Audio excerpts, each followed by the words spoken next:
Bom dia, meu nome é Leonardo e esse é o Filosofia e Fé Cristã.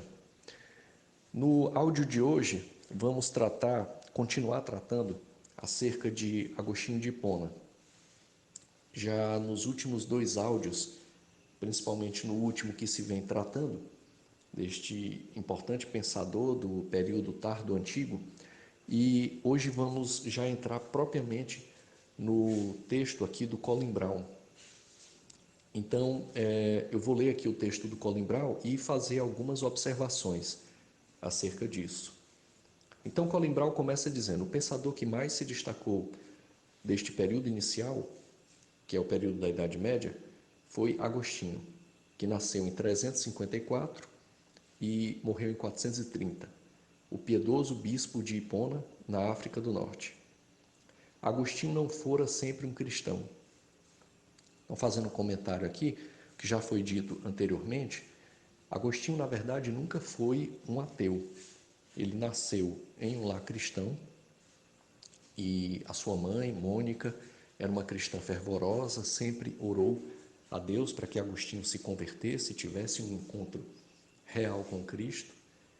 E mesmo nos períodos de afastamento de Agostinho, ele nunca deixou propriamente de ser um cristão. Se a gente lembrar bem, quando Agostinho leu o Hortênsios de Cícero e se sentiu arrebatado pela busca pela sabedoria, pela verdade da filosofia, ele disse ali que ficou um pouco decepcionado porque não encontrou o nome de Cristo naquela obra de Cícero.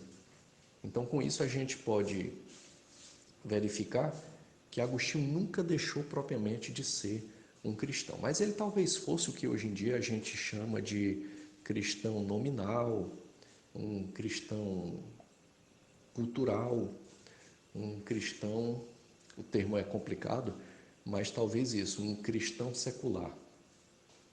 Ele ainda não tinha tido um encontro real com Cristo, mas de fato ele nunca foi um ateu, só para se pontuar, até porque o mundo em que ele viveu não continha essa dimensão de ateísmo.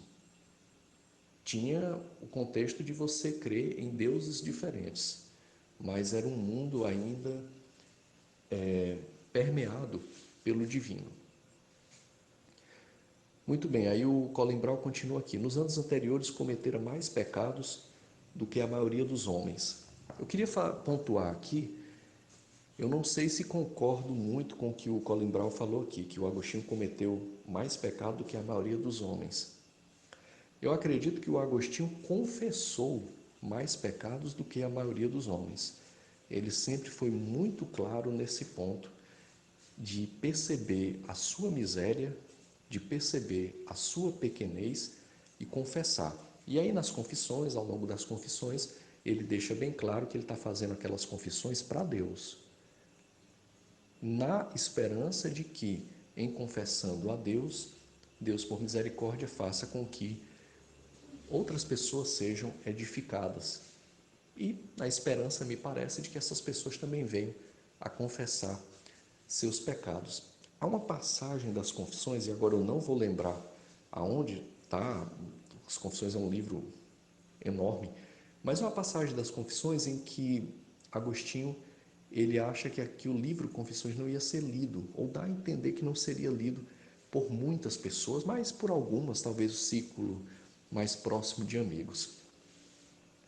Na verdade, as Confissões sobreviveram, o livro sobreviveu aos séculos, sobreviveu a mais de milênio, acho que tem aí 1600 anos, e chegou até nós, justamente por essa característica. Agostinho nunca escondeu os seus pecados. Muito bem. O Colin Brown continua. Além disso, tinha sido diletante em mais filosofias do que a maioria. Talvez, aqui eu já concordo mais ou menos com Colin Brown. Não sei do que a maioria.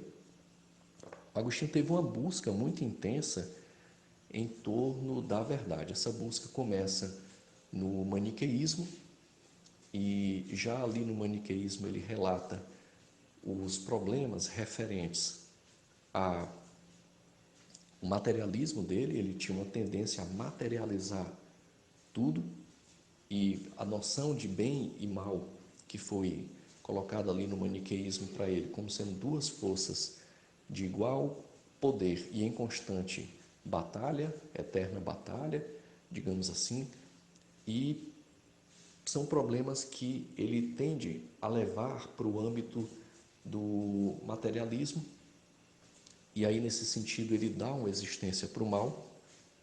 O mal é existente para ele naquele momento do maniqueísmo, e também o problema maior que era, que ele relata aqui, que ele materializava Deus. Ele enxergava Deus, ele não conseguia entender Deus enquanto espírito, enquanto espiritual, mas ele tinha a tendência de imaginar um braço para Deus, por exemplo, algo mais ou menos nesse sentido. O Agostinho foi também professor de retórica, e depois que ele se desvencilhou do maniqueísmo, ele passou um tempo no que nós podemos chamar de nova academia, e começou a estudar a filosofia cética. E por um tempo agradou, mas também logo depois o levou a uma espécie de desespero positivo, porque algo nele lhe mostrava que existia a verdade. E ele começou a encontrar inúmeras contradições do âmbito lógico, inclusive dentro do pensamento dessa assim chamada nova academia, novo ceticismo, em que a mais básica delas é: se eu digo que não há verdade, no fundo há uma verdade. Há pelo menos uma verdade, que não há verdade. Quer dizer, sempre a verdade aparecia enquanto um elemento fundamental. A partir dessa saída do novo academicismo, ele tem uma breve incursão pelo âmbito da matemática, sobremodo geometria, e a partir dali ele percebe que sim, a verdade aparece nesse âmbito. Então, pelo menos nesse âmbito, a verdade aparecia. 2 mais 2 sempre será igual a 4.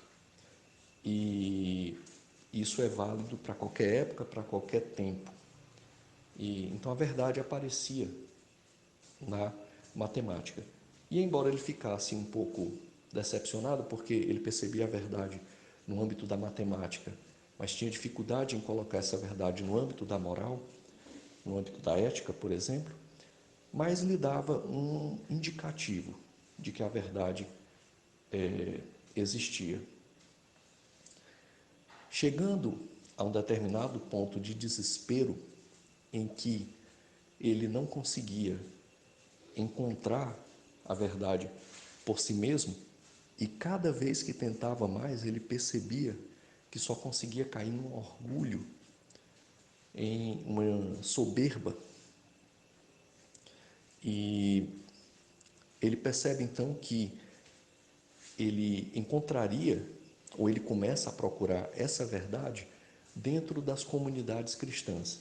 E quando ele se volta para essas comunidades cristãs, e aí há uma saída dessa dimensão do orgulho para uma dimensão de humildade, ele observa que a vivência daquelas comunidades cristãs, a prática delas, que estava embasado nas Escrituras e sobremodo na figura de Jesus Cristo, lhe forneceram os elementos que faltavam para que ele viesse a encontrar a verdade.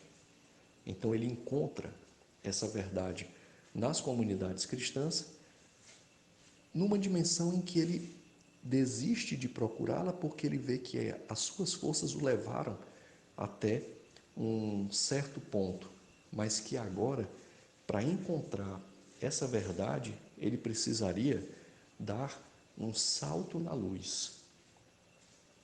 E esse salto na luz em algo, ou melhor dizendo, em alguém que lhe veio em socorro, que é a própria doutrina cristã, que é o próprio Deus, que é o próprio Cristo.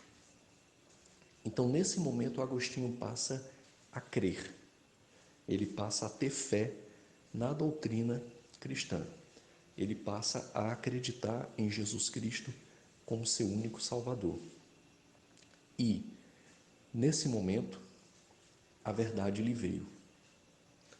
Ao lhe vir propriamente a verdade, ele agora percebe uma dimensão em que deve procurar mais e mais essa verdade, que é a partir da ferramenta da filosofia. Então ele passa a fazer exercícios racionais em torno da filosofia, agora direcionando para um alvo certo, que é a doutrina cristã. Então, basicamente é isso, a verdade vem a Agostinho, a verdade vem pela graça de Deus em Cristo Jesus. Em vindo, esta verdade incita que conheçamos mais e mais ao Pai. E aí é onde Agostinho se utiliza da filosofia enquanto um instrumental conceitual para analisar, para sistematizar cada vez mais os seus conhecimentos da doutrina cristã. E ele passa então a fazer um movimento em direção à doutrina cristã, aos mistérios da fé, que passam a ser então o horizonte último em torno da onde essa razão deve se direcionar. Por isso que tem aquela frase clássica de Agostinho: a fé principia, mas a fé segue-se à razão, à busca filosófica. Essa busca filosófica não está mais buscando a verdade, porque essa verdade já veio, não é? Como dissemos em áudios anteriores, até utilizando uma frase do C.S. Lewis, Deus não se faz de filósofo para uma lavadeira.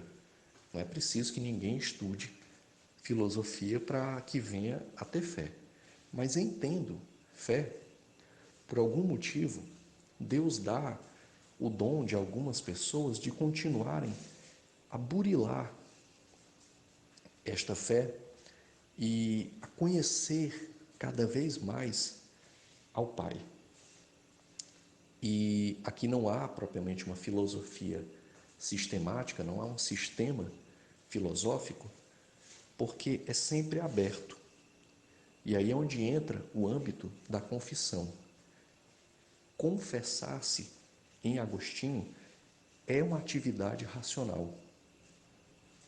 E enquanto atividade racional, ela deve fazer com que o indivíduo o tempo todo confesse as suas misérias. E é nesse sentido, e aí corroborando com as Sagradas Escrituras, que é dentro dessa fragilidade do ser humano que se confessa o tempo todo miserável diante de Deus, o tempo todo finito, que a glória de Deus se faz. E então, nesse sentido, continuando aqui o texto do Colin Brown, ele diz: porém não foi a filosofia que lhe trouxe a paz com Deus, nem tampouco deu um significado à sua vida, mas sim seu encontro com Cristo, sua conversão, que ele mesmo narra em suas Confissões, obra autobiográfica, um dos maiores clássicos espirituais de todos os tempos, não somente